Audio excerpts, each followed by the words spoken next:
m'a demandé si le culte des ancêtres n'a pas aussi des conséquences négatives. Le culte des ancêtres a énormément de conséquences négatives, juste que ce culte-là t'impose la droiture. Tu dois être droit et vrai envers toi-même. Si tu n'es pas droit, les conséquences vont te frapper. C'est pour ça que moi, je prêche beaucoup plus la neutralité. Parce que le christianisme a des conséquences, l'islam a des conséquences, le culte des ancêtres aussi a des conséquences. Ceux qui ont regardé ma vidéo pratiquement sur Francis Ngannou, j'ai développé ce côté sur le culte des ancêtres dans la vidéo où j'ai parlé de Francis Ngannou.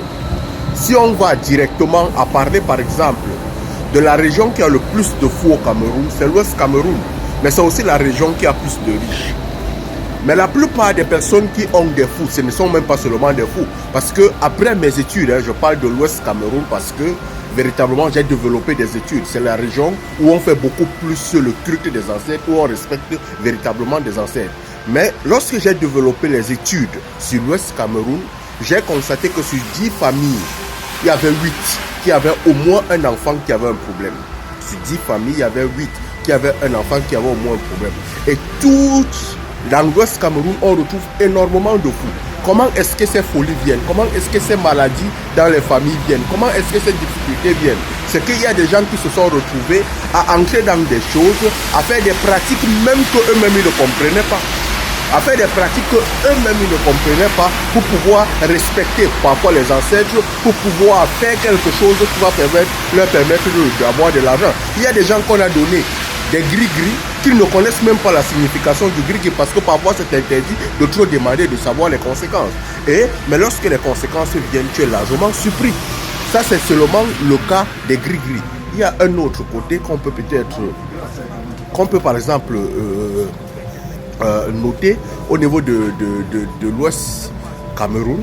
Si on se pose bien la question, pourquoi est-ce que les Bamileke sont tellement droits avec l'argent? Quelqu'un est à... Vous allez voir quelqu'un en France, il fait des cotisations au Cameroun. Quelqu'un aux États-Unis fait des cotisations au Cameroun. Mais son argent, on le lui donne. Son argent, 5 francs ne cherche pas son frère. Pourquoi? Parce qu'il sait sur quoi il met le pacte. Il a signé le pacte sur la tradition, sur le culte des ancêtres. Et il est obligé d'être honnête avec autrui. Donc s'il prend l'argent de quelqu'un, il fait quelque chose avec, il sait que les conséquences arrivent. D'où l'homme Bamileke est obligé d'être honnête avec l'argent. S'il n'est pas honnête, la plupart des fous que vous voyez donc là, ce sont des gens qui n'ont pas été honnêtes quelque part. Et directement, la folie vient les frapper. Directement, ils ont les conséquences au niveau de leurs enfants. Directement, ils ont des problèmes. Donc c'est autant de choses qu'il faudrait essayer de discuter, essayer d'analyser pour essayer de comprendre directement.